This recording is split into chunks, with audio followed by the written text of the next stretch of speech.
ગુજરાતના મહત્વના સમાચારની શરૂઆત કરીએ એક મહત્વના સમાચારથી। સૌથી મોટા સમાચાર સામે આવી રહ્યા છે। દેશમાં પેટ્રોલ 87 પૈસા અને ડીઝલ 91 પૈસા મોંઘું થયું છે। 10 દિવસમાં ત્રીજી વાર ભાવ વધ્યા છે। પેટ્રોલ ડીઝલના ભાવ દિવસે ને દિવસે વધી રહ્યા છે, ત્યારે 10 દિવસમાં ત્રીજી વખત પેટ્રોલ ડીઝલના ભાવ વધ્યા છે। મિડલ ઈસ્ટ સંકટને કારણે ક્રૂડ ઓઇલના ભાવમાં ઉછાળો આવ્યો છે। મહત્વના સમાચાર જણાવી દે, સૌથી મોટા સમાચાર સામે આવી રહ્યા છે। દેશમાં પેટ્રોલ 87 પૈસા અને ડીઝલ 91 પૈસા મોંઘું થયું છે। ફરીથી 10 દિવસમાં ત્રીજી વખત ભાવ વધ્યા છે।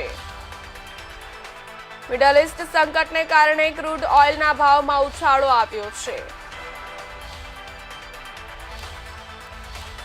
મહત્વના સમાચાર જણાવી દે, દેશમાં પેટ્રોલ ડીઝલના ભાવમાં ફરીથી ઉછાળો આવ્યો છે। પેટ્રોલ ડીઝલના ભાવ ફરીથી પેટ્રોલના ભાવ 87 પૈસા અને ડીઝલના ભાવ 91 પૈસા મોંઘું થયું છે।